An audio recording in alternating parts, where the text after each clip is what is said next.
Welcome back to Against the Cage, your MMA home for all the fight talk and exclusive interviews that I know you're looking for. My name is Jake Aryeh, by the way. I'm joined by my two esteemed co-hosts, Scott Fontana and Erich Richter.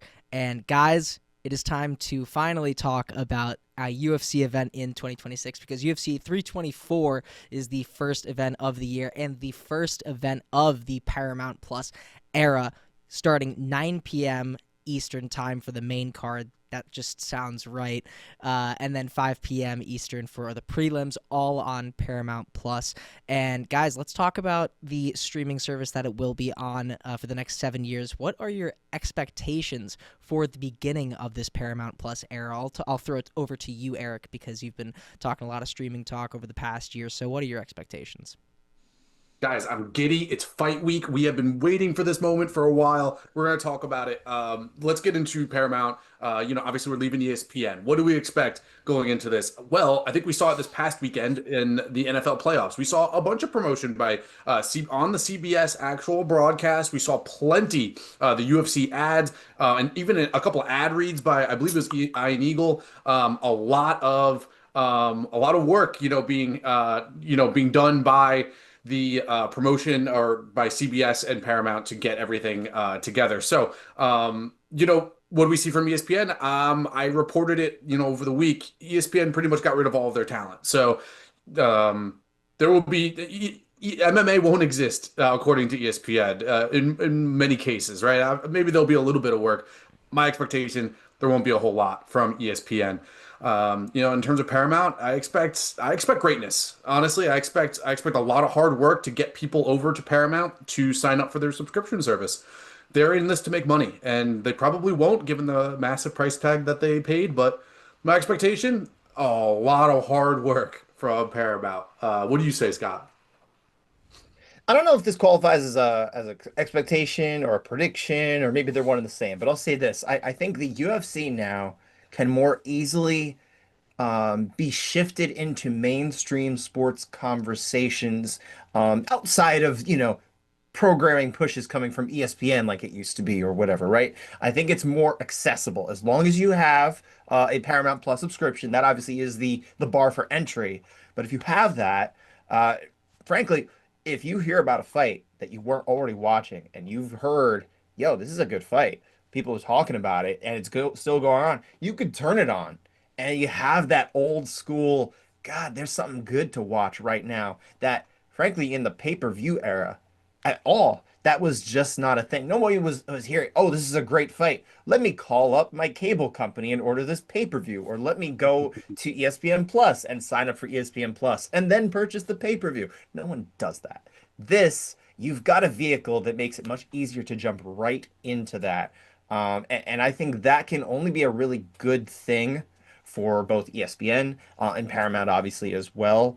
Also, this is a great way to start. Justin Gaethje, Paddy Pimblett as your main event. This is the type of fight that, hey, if this is good, and I think a lot of us are probably thinking it will be a fun fight, if nothing else. If you haven't already tuned in, someone will pull you aside and it's like, look, this is the fight to watch. This is fun.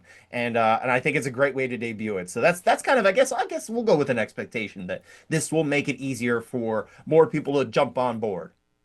100%. And like you were mentioning, this is a great way to start it off in terms of Justin and Paddy. And obviously this one does feel like a big one because it is the first Paramount Plus fight. So people are itching to see what it's going to look like. Something that I kind of thought about, and I don't know if this is me like reminiscing too much on like the good old days, even though it was like a month ago. But I feel like good old days. Yeah. I feel like the pay-per-view aspect and the obviously like the $80 thing, it built it up in a certain way. And what I'm trying to get at here is the culture of people getting together and watching it in like a watch party, because obviously $80 is a good chunk of change to come together, split the pay-per-view. I'm worried that atmosphere and that culture is going to die out a little bit, because that one friend who really did want to watch the title fight, but he doesn't really care about some of the stuff on lower on that main card. Maybe he's just like, dude, I'm just gonna watch the main fight at home. I can literally just turn it on. I don't have to pay the $80 on my own to like, God, I gotta go all the way downtown just to watch this one fight with you guys, like that I'm not, does that make sense? I'm worried that that part is going to die out a little bit and people are just like, going to watch it more on their own because it's so Yeah. accessible. I think that's totally fair. Like UFCbars.com was like a product that UFC had that I used quite frequently. And it was, you put in your zip code and it gives you a list of bars that are confirmed having the fight card. That will no longer be the case. I shouldn't say that. UFC bars still exist. Like you could still look up who will have the fights. And it's your usual suspects. I looked this past weekend just out of curiosity. You get your Buffalo Wild Wings, you got your AMC Lowe's theaters. You got all of those staples, but I would say that your normal mom and pop shop or like a regular hometown bar probably won't have them. And more so because I felt like it was definitely a traffic driver. You do say that people are going to be watching them alone because it's easier to get. That is a part of it. But I think overall, it's still a net win for the sport. More eyeballs is better for everybody involved. Yeah. That's one thing that I'm worried that we're going to lose that. Yeah. And I'm Well, excited. we're like, Yeah. I mean, that almost leads to a bigger conversation about just what streaming and at-home viewing has done to everything, right? Like, I don't want to hijack the conversation too far away from fights, but like, Mhm. frankly, like that's what Netflix does. That's what all these places do. You're not going to the movies as often now. Like, I love the movies. I go to the movies all the time. Yeah. AMC A-list. That's my jam. But yeah, I think that's just kind of goes with the times in that respect. I do think still though, like not everybody's going to have their Paramount Plus subscription. Maybe someone in your friend group has it, and Mhm. maybe you guys all go in on it, and then you pay $80 for the year and you put in, and then you just come over and you communally do it like there. I could almost see an avenue where it's even more accessible to do that, right?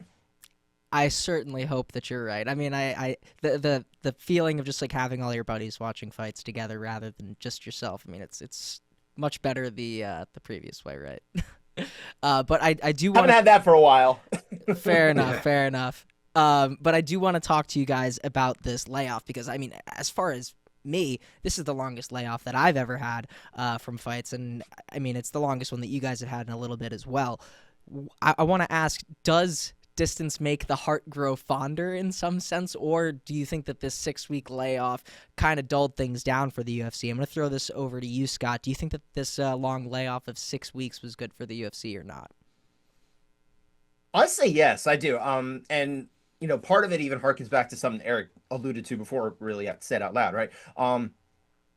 The fan bases for UFC and football, they are different, but they do have some crossover. I think there's a decent amount of like if you're a fan of any other, let's say, non-combat sport, football tends to be one that you hear a lot of fighters and fight fans be into, right? It's the most popular sport in America, at least to watch on television.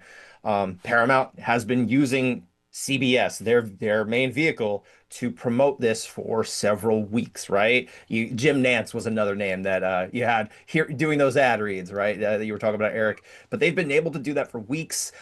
They have not been competing with football for your time or for your eyeballs and that kind of thing.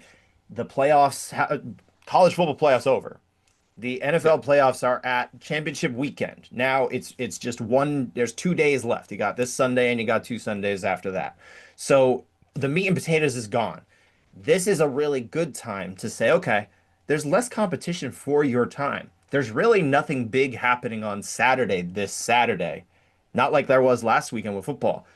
If you're a football fan and you like fights, now you jump right in. They might have an opportunity to go very big here. And I think that number one is a really good thing. Number two, I think the time that they were able to get leading up to this point, it's the extra 6 weeks. Or the 6 weeks in general, a little bit longer than we've been. Gives Paramount, gives CBS a little bit of extra time, all these people to come together and really formulate their plan and get it in place and be able to implement it with their new toy, with their new product, their new partnership, right? And just the fact that they get to recharge their batteries, all the hardworking people who make the UFC go, especially those behind the scenes, the ones who are setting up the cage, the ones who do the audio for the media. I'm talking about all of those guys that you just don't hear about. They get a little bit of extra time off. And I think that's cool too. All right. I mean, absolutely yes to all those. But Eric, I'm curious, what are your thoughts? I kind of hated the six. I thought 6 weeks is just too long. Me personally, I thought 6 weeks was too long of a break. I think that I understand like a lot of sports, and UFC even has admitted that there is no MMA or combat competition for them. It's really just competing with the NBA, the NFL, and I guess in a smaller case the MLB. Competing with those major sports. I thought 6 weeks was too Any long. I think entertainment getting product, through. really. Yeah, any entertainment, anything entertainment wise, but nothing combat really competes with UFC. And I think the NBA is one sport that's pretty known for, avoiding the NFL by all measures. In any way that they can, they will avoid Sundays during the NFL season. For me, I think that the UFC being off for 6 weeks, there wasn't a whole like honestly it seemed like most of the promotion besides the last week and a half kind of was just on vacation the whole way, which they deserve. There's a ton of content that they put out. I just think 6 weeks consecutively is a long time to be off, and I'm not so sure that for the health of the sport that they should do that again. 6 weeks, and Scott, correct me if I'm wrong, 6 weeks is the longest that I can remember. I know they usually take off Christmas and New Year's.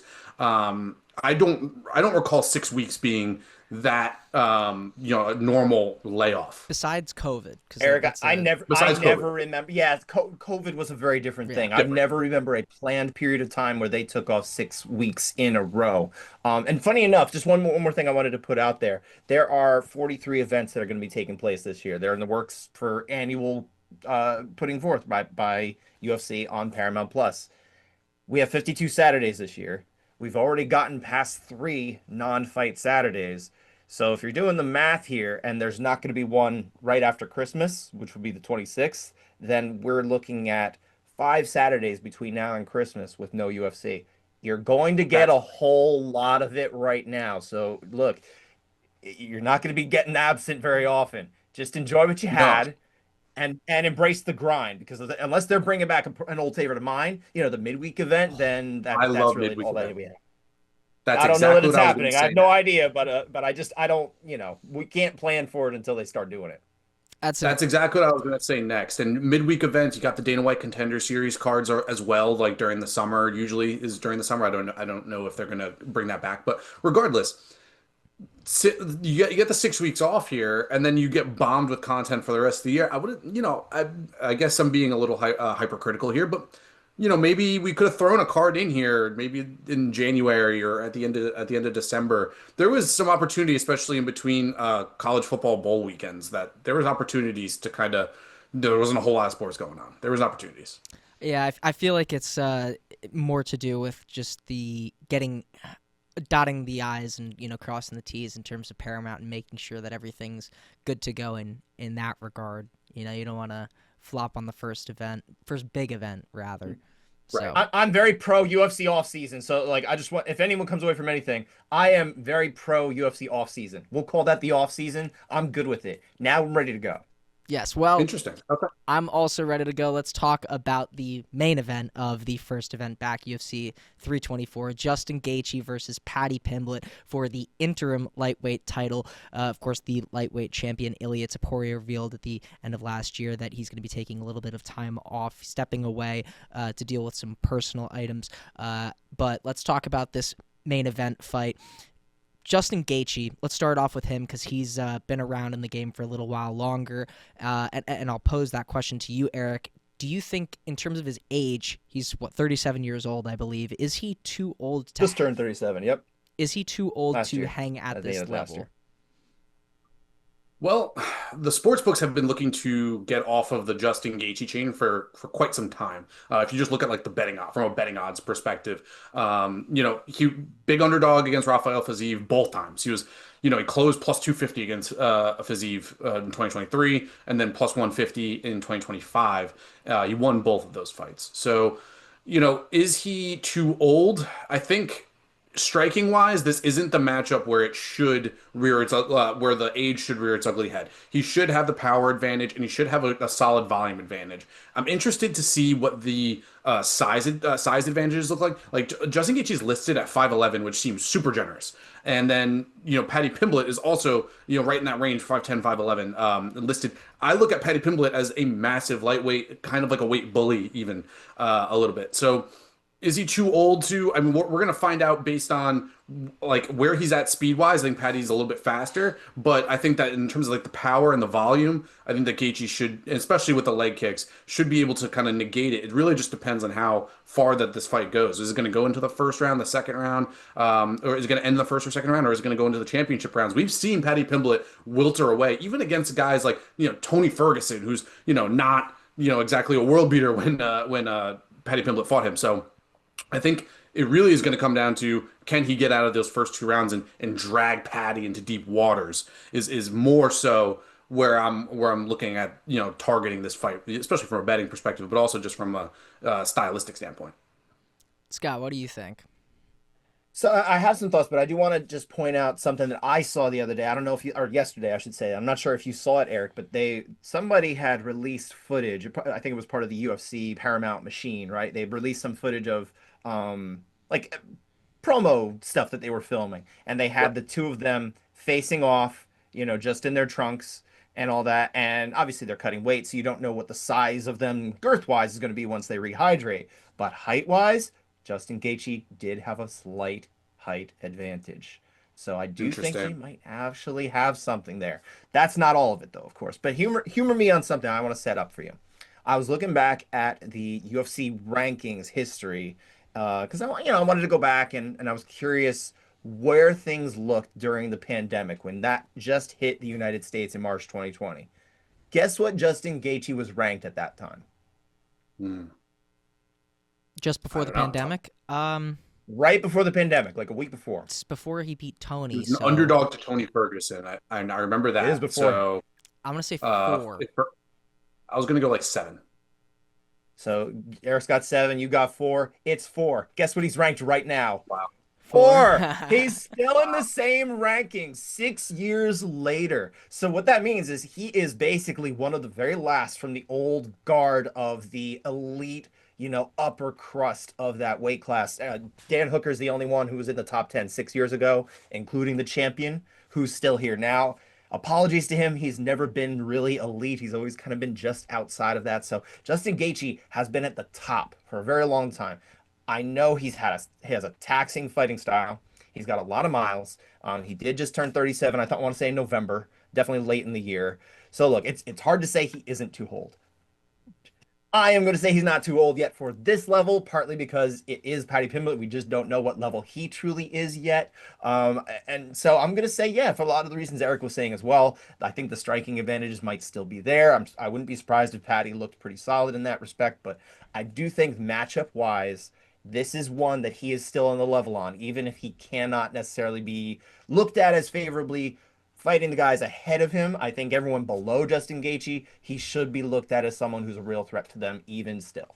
I think you said it very well. At this level, if that's the question that we're trying to answer, I think yes, he is because I mean, realistically, Paddy hasn't fought anyone up to Justin Gaethje's level as it currently stands right now or in the past. Justin Gaethje is someone to me who, like you mentioned, like he's been in the top 5 for like a very long time, right?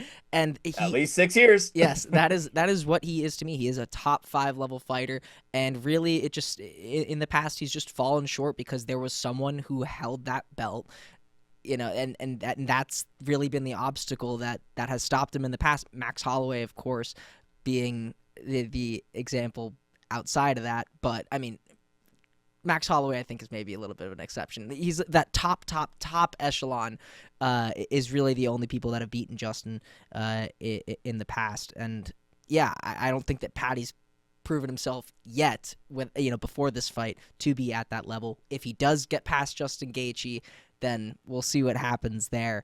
Look, But one thing I just want to say before we move on, just I'll run you through the odds really quick of Paddy Pimblett's history. He's a minus 225 favorite, depending on what book you're looking at, against Justin Gaethje here.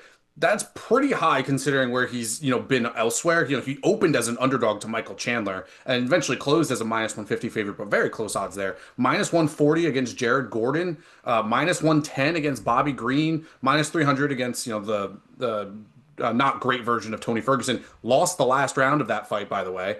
And minus 245 against Jordan Leavitt. How about minus 145 against Luigi Vendramani, who's not even in the promotion anymore? And he didn't look great in that fight either. Again, fighters get better, fighters change, and that's something that's worth looking at. But this is definitely a lot of respect for Paddy Pimblett relative to where he has been from an odds perspective in his career. I think the Chandler fight just opened people's eyes to him. I think because Yeah. honestly, I had the same thing. I had been a bit of a Paddy Pimblett doubter for a little while. That fight, look, you can dismiss it as yes, Michael Chandler is old and he really hasn't won a lot of fights in the UFC when you really get down to it. But having said that, he did look very terrific in that fight, regardless. I don't think it was just the competition. So yeah, I think people are finally just like, all right, let's take him for real here. I think he's getting some respect. Is it too much respect? It might be. Well, let's put a pin in that because I do want to get back to that sort of that conversation. First, Scott, I want to ask you as far as completing on Gaethje. We talked about how he's been around for about 6 years in that top echelon, but in his past he's been a brawler, and that's really what he got known for, right? I want to ask you, this old buzzsaw, throw caution to the wind style of Justin Gaethje versus the more maybe calculated approach that he's taken, patient in the more recent years. Which version of him do you think would be better off against Paddy Pimblett? I do think actually the more bloodthirsty Justin Gaethje that we used to see might be more overwhelming to Paddy Pimblett than again this more calculated, this patient approach that we've seen. I'm not saying it couldn't win or anything like that, but I have this feeling that if he was just willing to just bite down on it and be like, yo, I'm going after it here, I think it would be harder for Paddy Pimblett to do it unless he can keep his composure. Maybe he's really going to be composed in that kind of way, or maybe it would surprise him. I don't know, but I think it would be pretty interesting to see him go down there in that way. And frankly, look, if Gaethje wants to take this into deep waters, I'm not sure that Paddy Pimblett cannot handle that. I know we've seen, like we said, he lost the round to Tony Ferguson, an aging Tony Ferguson, right? But this is somebody who has championship round experience. We've seen him in there before in the regional scene, and he's trained for these fights. So I don't know that being patient and calculating and dragging it there is going to definitely get what Justin Gaethje wants unless he invests in, leg kicks and body work, stuff that will actually drain Paddy's movement or his gas tank. So that's why I kind of like the idea of him just going hard or going home. Eric, which version do you want? I want the opposite, Scott. I'm on the other train. I want him to chop his legs up.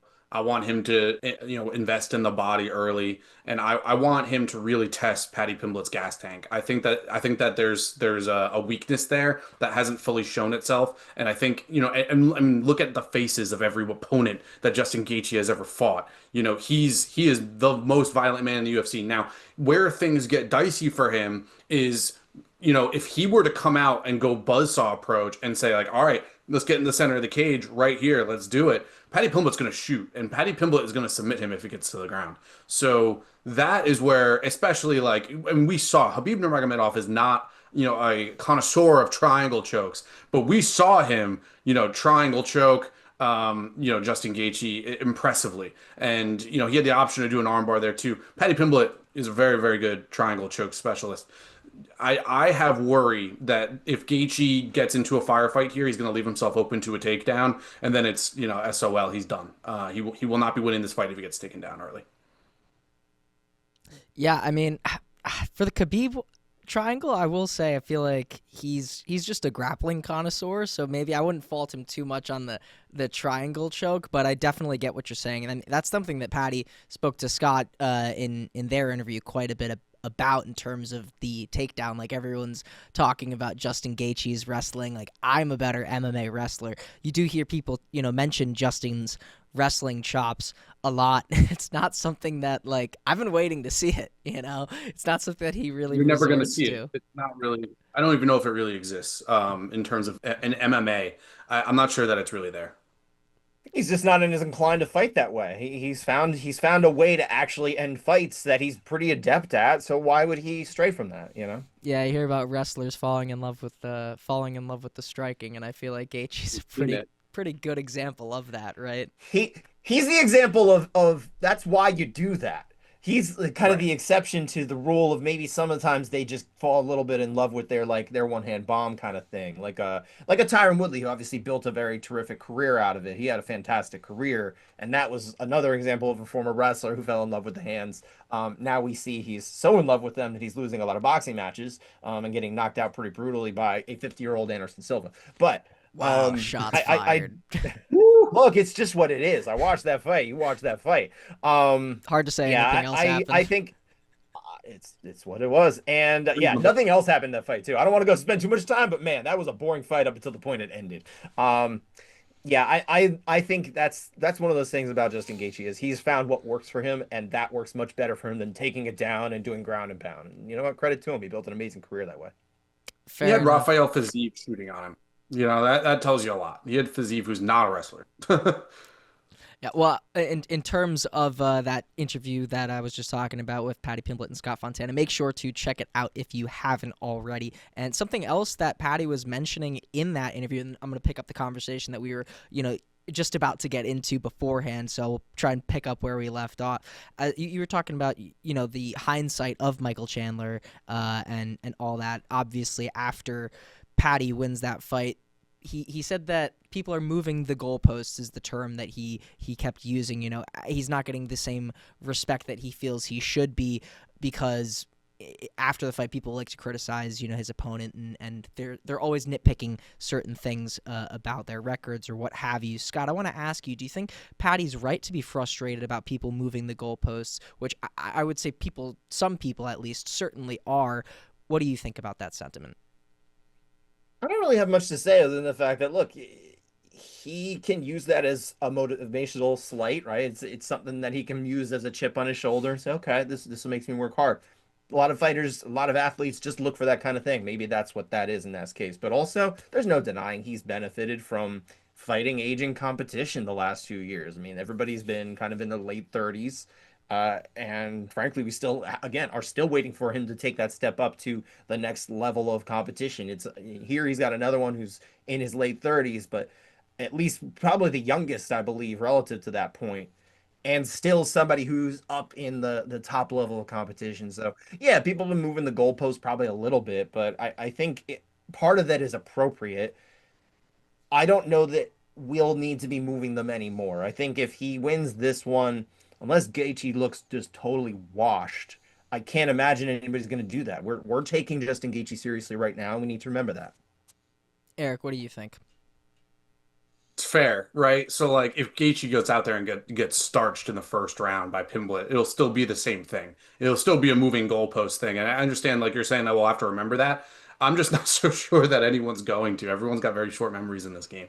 So it's You're a not fair wrong. point. You're not wrong. It's a fair point. It's a good point. It's something that us three should definitely work on and do. I just don't know that the rest of MMA fandom is going to care.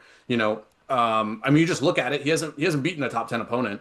So that matters, right? Like I would like. There's a lot of fights out here that he arguably should have had.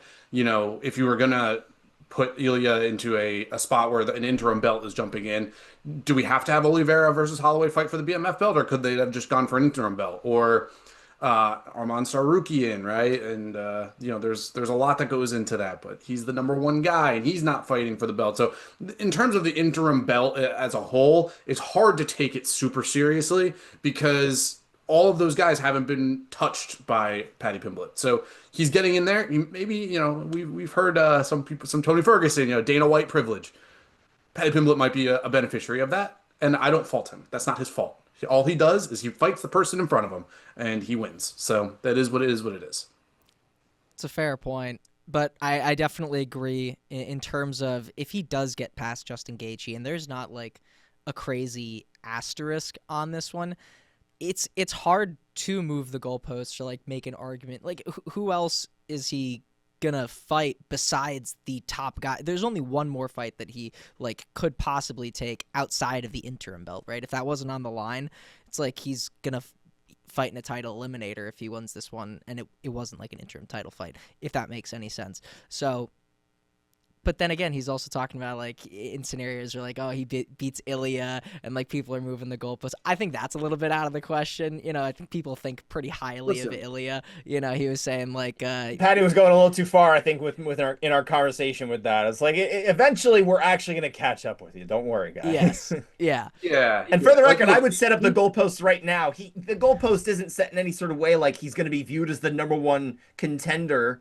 even if that makes him technically the number one contender because he has an interim belt. He would be next. No one's going to say he's more deserving of a title shot on his own merits of wins and that kind of thing than Arman Tsarukyan would be. So their goalposts are going to be set so far. If he wins this, he can absolutely be taken seriously, depending on the nature of it in some degree. But we're still talking about he's probably going to be like the third best, maybe even fourth best lightweight that we can justifiably put there.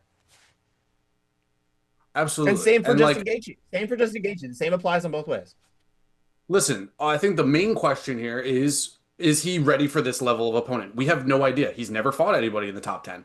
Benoit Saint-Denis would have been a really fun fight. I would have loved to see Paddy Pimblett fight Benoit Saint-Denis. He's not going to get that matchup. Dan Hooker would have been fun. I arguably would have made that matchup instead of Gaethje, but neither here nor there. We are going to find out, is he ready for this level of competition, which I think is the main question for you, Jake, and for Scott too. Is Paddy ready at this for this level of opponent?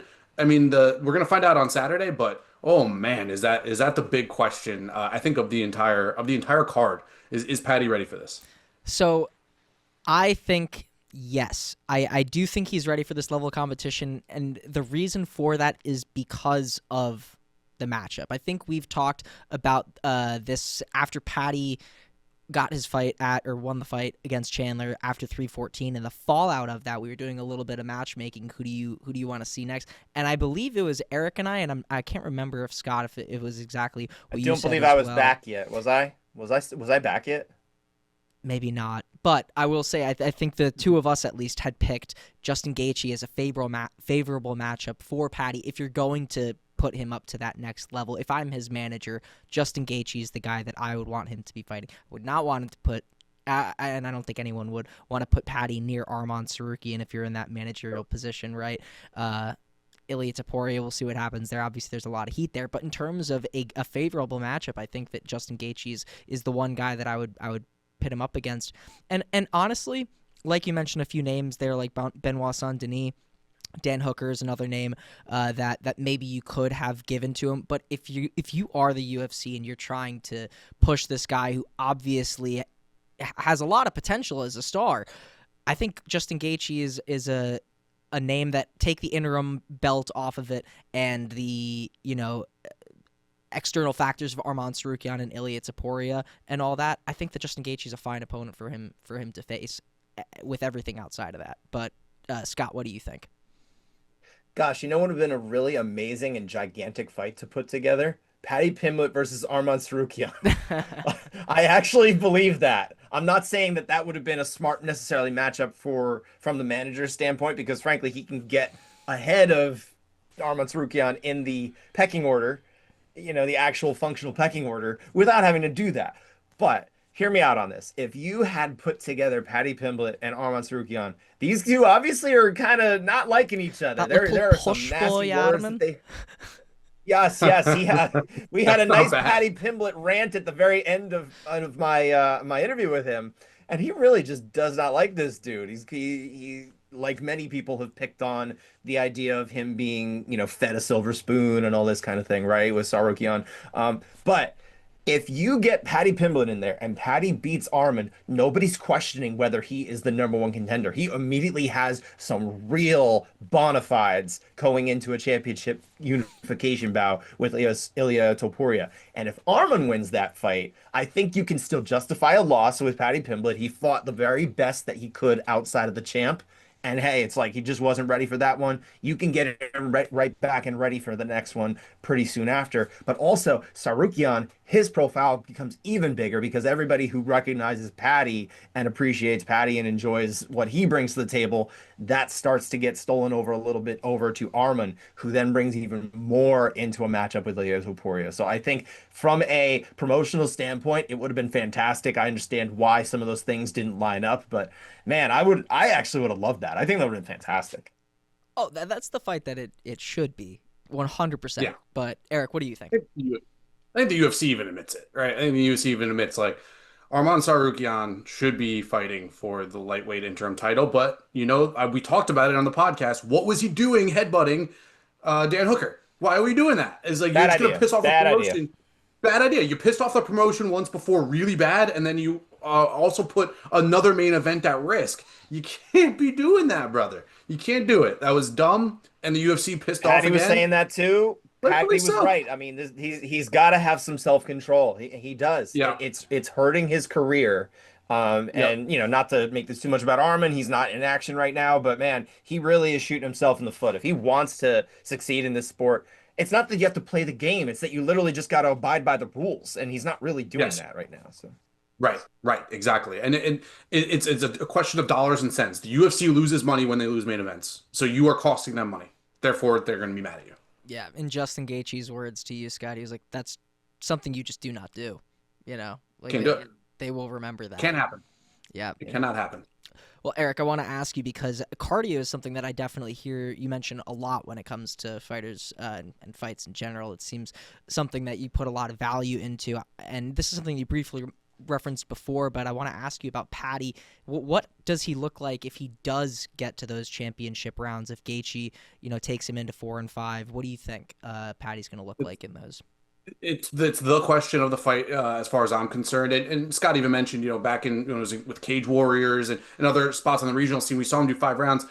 And I guess part of the issue is in terms of the weight class, he's carrying around more weight at 155. He's a big 155er. So I think that could have an effect on his gas tank. We've seen it a little bit and, arguably lost to Jared Gordon, right? So, and that was just a 3-round fight, a split decision, very close fight. And I wouldn't say anyone got robbed there, contrary to popular opinion. Now, I think actually that scored it for Patty, believe it or not. What? Did you? That surprises me. I am that. on the minority there. Wow. I Yeah, didn't put my score out there because I was at a wedding, but I didn't know what happened, and I watched it later, and I had a couple of those rounds for him.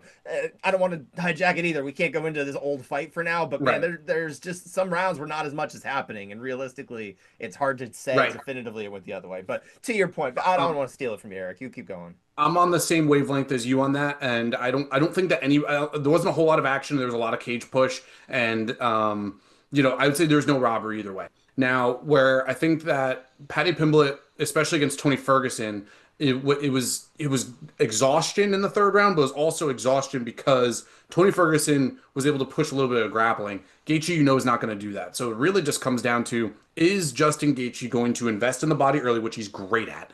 He is great at investing in the body. Is he going to be able to land body strikes and cut down his legs? If yes, the championship rounds will be a disaster for Paddy Pimblett if it gets there. I think that Paddy Pimblett, if he's able to get takedowns, will probably finish the fight in the 1st or 2nd round. Scott, what do you think about that analysis?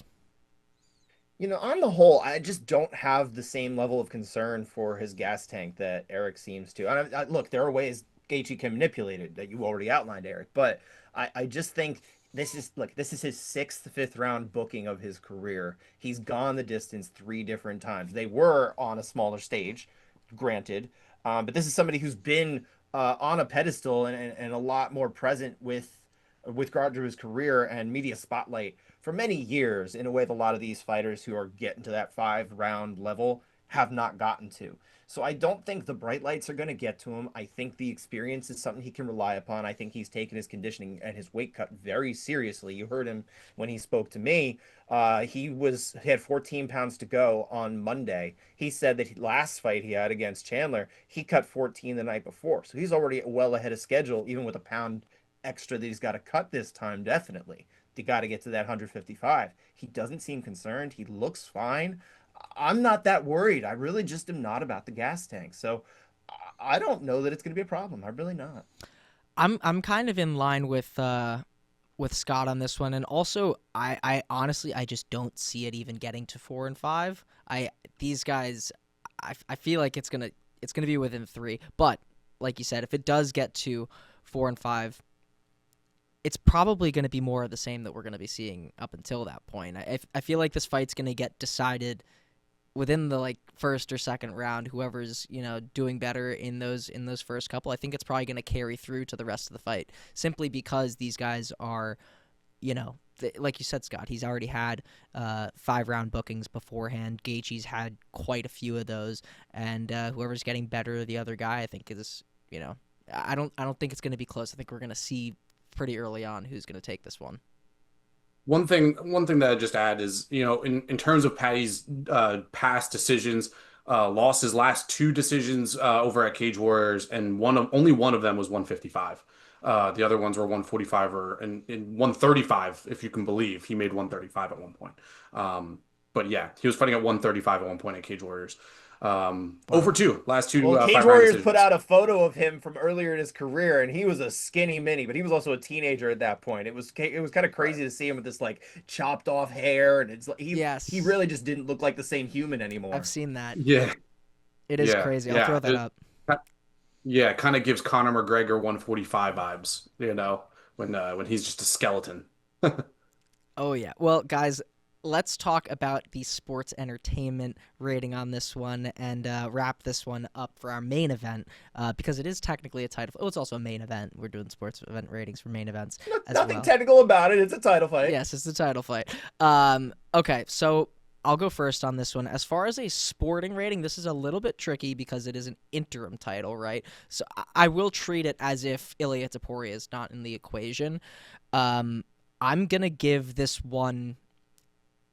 I'm going to give it a 4. I'm going to give it a 4. I was close to giving it a 3 because realistically, it should be Arman, obviously, but I think that Paddy deserves to be in this one. The fight should have been Arman versus Paddy, so I'm going to give it a 4. Really, all we're missing to this equation is Ilia Topuria. As far as an entertainment rating, I'll give this one a 5. It is, even though, like, from a sporting aspect, there is something left to be desired. Like, how could you not be excited about this fight? Yeah, I just think it's going to be fireworks, but I'll throw it over to you, Eric. What do you think? From a sporting perspective, I'm going to go 3. Like I said, I don't think Paddy Pimblett should be fighting Justin Gaethje for the interim bout. I don't think that these are I just, face value. I just don't think that, aside from Ilia Topuria, I don't think that these are the 2 other best lightweights in the promotion, in the world, or whatever. So sporting, I'm going to go 3. Entertainment, I mean, dude, this is going to be entertaining as hell. I'll go 5 entertainment. I mean, that's what the UFC booked this fight for. The UFC literally booked the fight because it'd be entertaining and a good way to open up the Paramount card. Otherwise, they would never do it. So, entertainment, we're going 5. So yeah, my overall, I'm at an 8. What do you got, Scott? This is a 2 from a sports perspective. We have the number 4 and the number 5 UFC ranked competitors in the lightweight division going against each other. You want to look over at Fight Matrix, it's actually I believe 6 and 8, or I think it might be 5 and 8 or something like that. This is not remotely a UFC championship level fight. So this is a 2. I can't look at it any other way, honestly. Because what is a 2 and what's a 1 from a sporting perspective when we're talking about a title fight? I don't know where the bottom would be. This is pretty close to that. Entertainment wise, though, it's a 5, man. I mean, the fight's gonna be fun. I can't imagine it not being fun. I'm very interested in how it goes regardless. I just don't think this is anything worth a championship. It just seems like, well, we needed something to give it a little bit of value, and we're very, very much not going to work with Arman Tsarukyan. And we also have another championship fight we could put together with the BMF belt with guys who are ahead of these guys. So this is really like the 3rd most important title in the lightweight division right now. So it's a 2 for sure, but a 5 entertainment. So I've got a 7. Eric's got an 8. Jake's got a 9. We average out to an 8. Okay. In hindsight, Can't change it now. Can't change it now. You got what you got, we Jake. got what it's we already got. locked in. Yeah. Alrighty. Well, let's move on and put that behind me and all of us. Let's talk about the co-main event, the new co-main event. Obviously, tragically, Kayla Harrison suffered a injury that is pushing the fight with Amanda Nunes to a later date. We'll see what happens in terms of her health, but hoping obviously all the best for her. But turning to this new co-main event, Sean O'Malley versus Song Yadong. And let's start with the former champion, Sean O'Malley. I'll throw this one over to Eric because you are box office and O'Malley is a box office fighter. Are you expecting a different version of O'Malley, because he's had 2 fights in a row with Merab, obviously a very different opponent than Song Yadong, two losses to Merab Dvalishvili. Are you expecting a different version of O'Malley coming into this fight with Song Yadong? I mean, different version, look, against Merab Dvalishvili, who was just on a crazy like tear at bantamweight. Sean O'Malley's just got a totally different opponent. So who I would expect him, I would expect him to come in here maybe like closer to what Aljamain Sterling, like when it was Aljamain Sterling, something like that. I mean, Sean is 5'11" and makes 135. He is the biggest guy at this division by far. And it's impressive that he's able to make this weight class. And I just his power transfers over so well that any striking exchanges against pretty much anybody at this division, and we've talked about, I would love to see him fight Peyton Talbot one day. But anybody at this division is gonna, if he lands a shot on just about anybody in this division, it could be lights out for them. So in terms of where I'm at, I mean, hopefully he doesn't have one foot out the door. It seems like if he, was talking about at one point, if he loses, then maybe he'd retire. He makes a ton of money off the outside of the ring. He's really, really well situated in terms of partnerships. He works with Prize Picks, the Nelk Boys and stuff like that. He does a lot of stuff outside the octagon. So he's getting to the point now where he runs a really solid business. It's not just fighting. So he's a celebrity as well as a fighter, I guess is the point. Scott, what do you think? You know, the thing I would say about whether he's retiring or not, it does seem like he walked back some of that very definitive stuff he was saying. He used the word retire in a previous conversation, I believe on his own podcast. But this week now he's saying, look, I'm still gonna be fighting by the end of the year. So I don't know if that's confidence that he's going to win these fights and all that, but who knows? As far as his style and whether we're going to see a different version of him in that kind of way, I don't know that this is the fight that we're going to start seeing a very different version of Sean O'Malley. But I do think there's got to be at least some recognition that, look, my style doesn't necessarily work all that great against some of these more elite takedown focused fighters or guys who are more adept at the takedown. Obviously, Merab is one of them. He is the one in that respect. But even Umar Nurmagomedov, Piotr Jan, I mean, look, he looked like he had the real good takedowns against Merab, too. So these are 3 guys who are going to be in his way, whether it's to get the title immediately or he's got to fight one more of them to begin with to get there. I don't know that. But, man, there needs to be some sort of changes. So I think he doesn't need to do it here. Song is kind of a good matchup for him stylistically. He doesn't need to do anything much different. But we might see something soon, and maybe we'll even get a preview of it. I don't know. Yeah, I think that we're going to see, at least if I'm Sean O'Malley and looking at, all those matchups with Merab and Jan, and now looking at Song, I'm feeling a little bit less pressure to have to cater to their game plan, rather than just going out there and doing what you had been doing beforehand. Like, it's a mixed martial arts fight now rather than, oh my gosh, I have to stop the takedown or else I'm kind of screwed here, So he's got a little bit more opportunity to do what he's, known for in terms of the striking. But let's talk about Song Yadong, because he is obviously he's the B-side to this one, but he's been around for quite some time. He's younger than Sean O'Malley on the other hand, though. Scott, I got to ask you, at 28 years old, is he ready to take that next step into the true elite of the bantamweight division, facing a former champion like Song Yadong? I mean, like I said, I don't really love them. Yes, like Sean O'Malley, yes.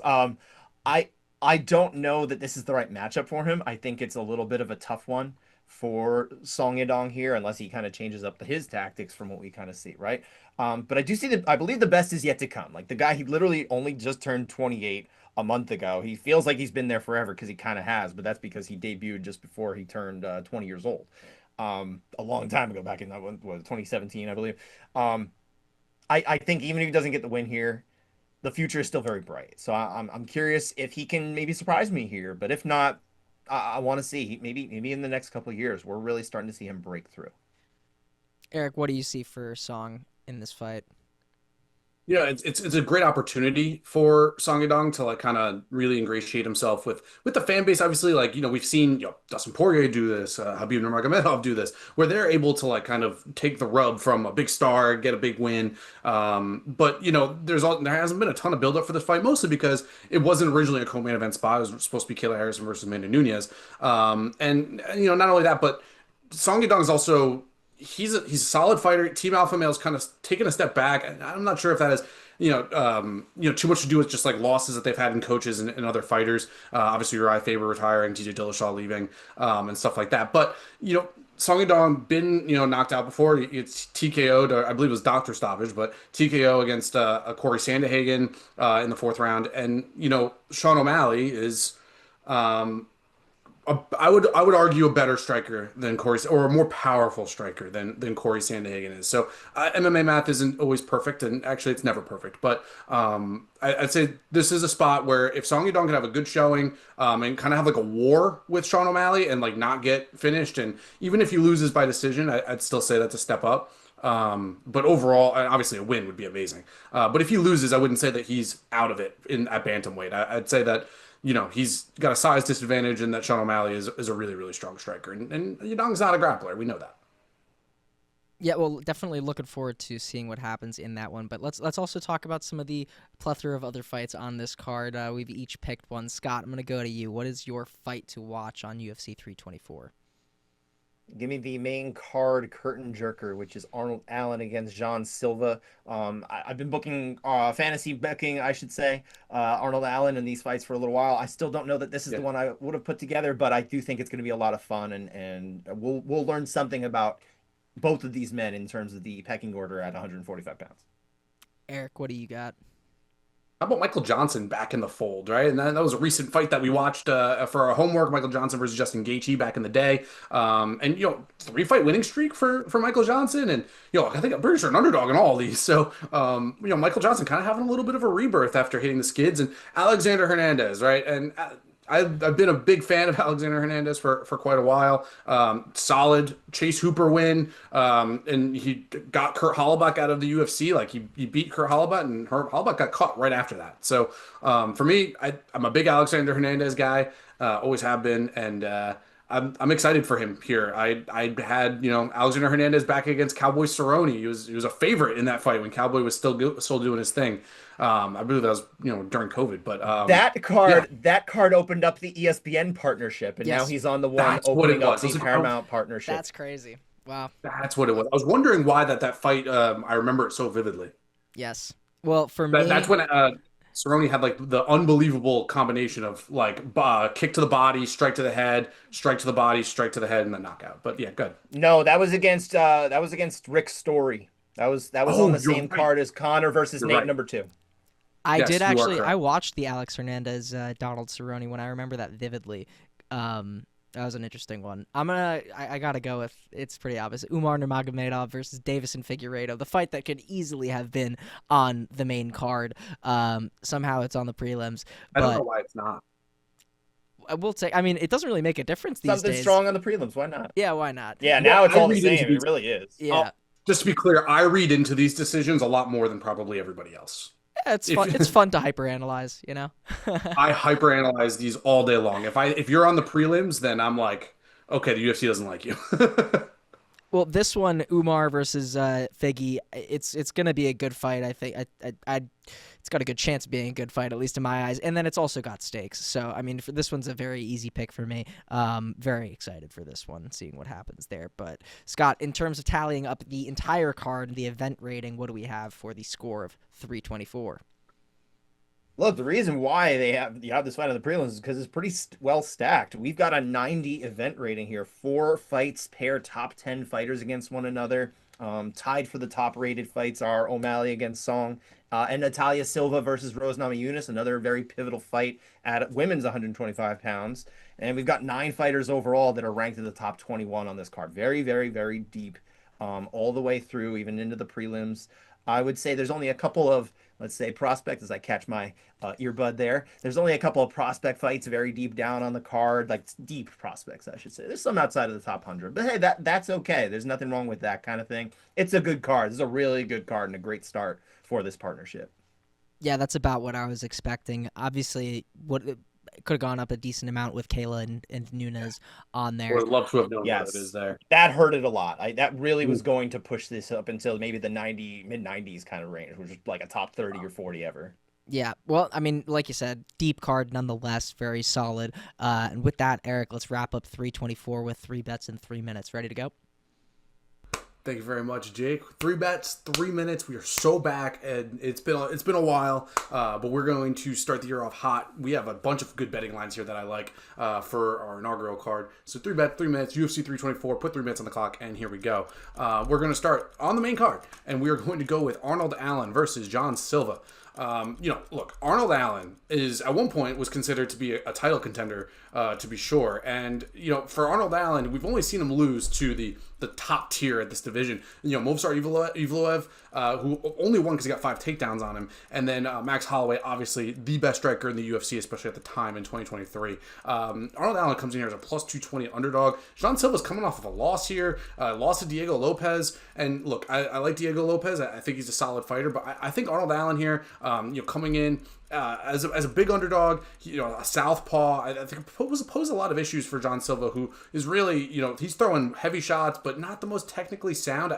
I kind of like Arnold Allen's boxing here, unless John Silva is going to come in here and grapple, which would be surprising, right? John Silva hasn't had a takedown in I can't even remember the last time we got a takedown. According to the stats, it was Weston Wilson, but not a whole lot to really like here.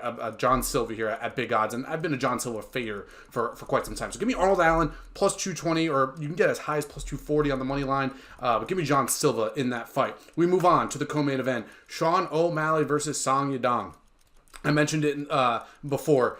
Song Yadong was, TKO'd by Corey Sandhagen in the 4th round of their fight. And Sean O'Malley, against a striker, especially a striker that he's able to kind of counter-strike against, I feel like that really just slides right into O'Malley's sweet spot here in the co-main event spot. So, Song Yadong, he's got some defensive deficiencies, whereas O'Malley's just so big for bantamweight, has got such big one-punch knockout power. We haven't seen Song Yadong get flat KO'd before, but I'm going to take him. I'm going to take him here. Sean O'Malley by knockout plus 350, which just seems super off. I understand the fight is expected to go to decision, but I'm going to stand firm here on the Sugar Show. And we're going to go to the main event here. I don't have a hot take here. I'm not going to jump in here and say Justin Gaethje is going to win. He's plus 200 underdog. I think that there's some decent value there, but I think you're just going to get a better line live. You don't know if he's going to survive the first round, and why risk it? If Paddy Pimblett gets that first round takedown, it's probably over, dude.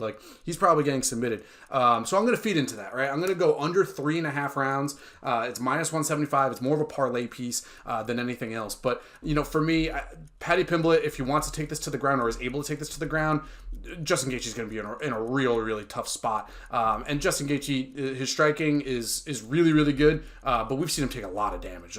I wouldn't be surprised if this is a TKO spot for him as well. So, Gaethje, he went to decision last time against Fiziev, but against grapplers, he really hasn't performed that well. He got submitted by Oliveira, got submitted by Khabib Nurmagomedov.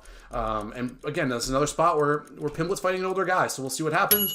3 bets in 3 minutes. We're a little bit over, but thank you very much, and we will see you next week. Alrighty, thank you so much for that, Eric. And Scott, I'm going to throw it over to you for quick hits. Boy, we've got a chock full version of quick hits this week, and we're going to start off with one of the big names, the big name in MMA history, right? Conor McGregor, during a recent live stream, said his UFC contract is void after the Paramount deal, because that contract was based upon pay-per-view sales, no longer exist in the United States. Look, that's his side. Maybe the UFC has a different side, right? Also, worth pointing out, though, he said that he is entering negotiations with the UFC next month. He's got his eyes on, of course, fighting at the White House, so I imagine that's a big factor there. We'll have to keep our eyes on that as well. The other side of that coin, of course, is Dana White, talking about the White House with TMZ. He expects to finalize at least the top 3 White House fights once we get on the other side of 324 this weekend. Added that he aims to have the card dialed in fully by the second week of February. So we're gonna start hearing some major waves, I think, coming. But he is shooting down a lot of those rumors and that kind of thing. If you hear anything, he's saying it's bunk right now. Take it for what you will. Amanda Nunes, who, of course, we mentioned before, we're going to be talking about her very shortly as well. Speaking to UFC Brazil, and according to a Portuguese interpretation by MMA Fighting, says she would fight another opponent other than Kayla Harrison in her return, but she has no interest in an interim belt. If she's fighting, it's fighting for her belt that she calls, and also that being the undisputed title. That would be, a situation where it's stripped off of Kayla or she relinquishes it or something like that, right? So keep an eye on that. I imagine it's just going to keep the fight we were all waiting for going. I can't imagine they'll pivot unless they have to. One bit of actual fight news here, so a fight booking or a change. Jailton Almeida, he has stepped in to face Rizvan Kuniev after Ryan Span's withdrawal from their planned February 7th fight at the Apex. This, according to multiple reports.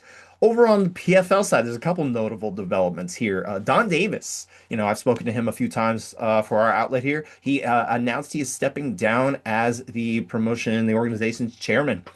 He reportedly is leaving the company altogether, actually, according to Ariel Helwani. So happy trails to him and to the next endeavor. We'll see what happens with the future of PFL. That PFL future, according to multiple reports, is not going to include Jake Paul. His contract supposedly with the MMA organization has expired after 3 years and 0 MMA fights. So, he did it a few times where he was, appeared in the bottom corner of your fight watching to give his thoughts or just reactions to whatever was going on screen. That's about what we got out of the Jake Paul PFL experience. And then we're going to wrap up here with some, let's call it fighters allegedly behaving badly, as we get from time to time. UFC veteran heavyweight Jairzinho Rozenstruik has been arrested in Florida on domestic violence related charges. This, according to multiple reports. And that's it.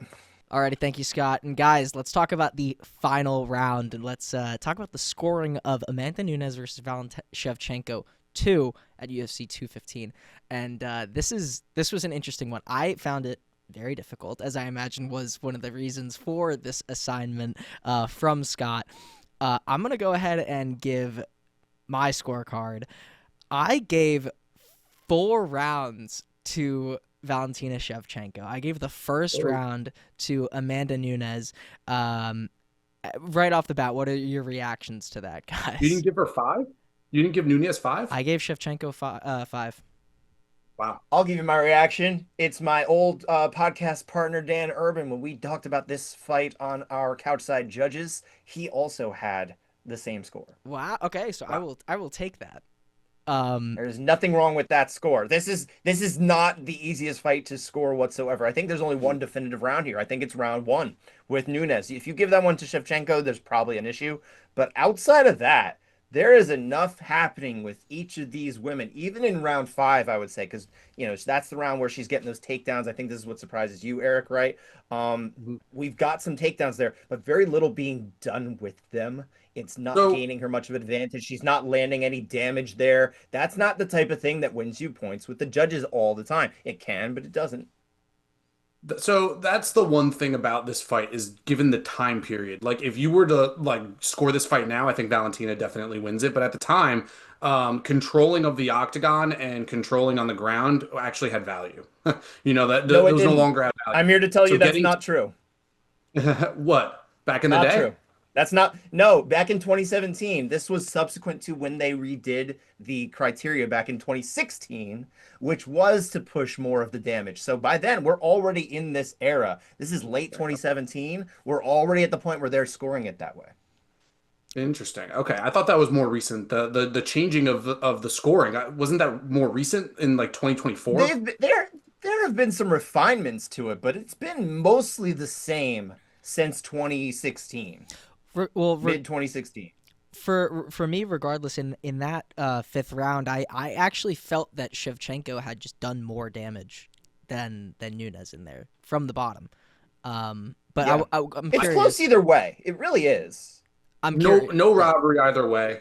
No robbery either way. I thought that Nunez's body strikes and like kicks to the body were were some of the more damaging strikes of the entire fight.